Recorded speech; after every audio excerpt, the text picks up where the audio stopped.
வணக்கம் உறவுகளே, நான் உங்கள் ஐயனா துபாய் அபுதாபியிலிருந்து.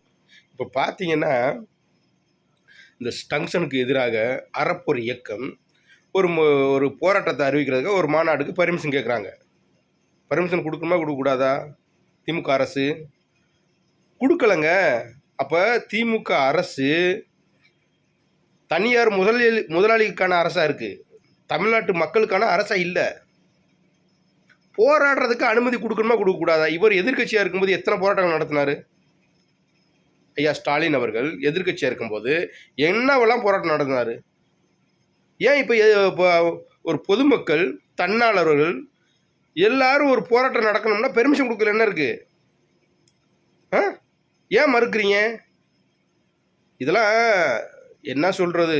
திராவிட மாடல் ஆட்சி, நல்லாட்சி நடக்குதுன்னு சொல்கிறாங்க. இது நல்லாட்சியா? மக்களை ஒரு குறைகளை யார்கிட்ட போய் சொல்கிறது? மக்களிடத்தில் வெளிப்படையாக சொன்னால் தானே சரியாக வரும். அதுக்காக தானே ஒரு போராட்டத்தை அறிவிக்கிறாங்க.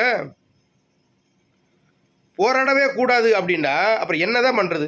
யார்கிட்ட தான் சொல்கிறது? இதெல்லாம் என்னத்த சொல்கிறது? மக்களை தான் நமக்கு சொல்ல வேண்டியிருக்கு. மக்கள் விழித்து கொள்ளணும். மக்கள் விழித்து கொள்ளணும். தமிழ்நாடு அரசு தமிழ்நாடு மக்களுக்காக அது செயல்படுதா? இல்லை, தனியார் முதலாளிக்காக அது செயல்படுது. அப்படியே சொல்ல முடியும். யாரையுமே ஒரு மக்களை நிம்மதியாக வாழ விடாமல் எதுக்கெடுத்தாலும் ஏதாச்சும் ஒன்று கொண்டு வந்துக்கிட்டு தனியார் முதலாளிகளுக்கு சப்போர்ட் பண்ணிக்கிட்டு எந்த ஒரு திட்டமாக இருந்தாலும் சரிங்க, விவசாயிகளாக அவங்களையும் அப்படித்தான், அரசு ஊழியர்களாக அவங்களுக்கு அப்படித்தான், எல்லா பேரும் மருத்துவர்களாக அவங்களும் அப்படி எல்லா பேருமே போராடுறாங்க. ஆனால் இவங்க என்ன பண்ணுறாங்க? போலீஸ் அதிகாரி வச்சு அடக்குமுறை செய்கிறாங்க, போராடக்கூடாது அப்படின்ட்டு.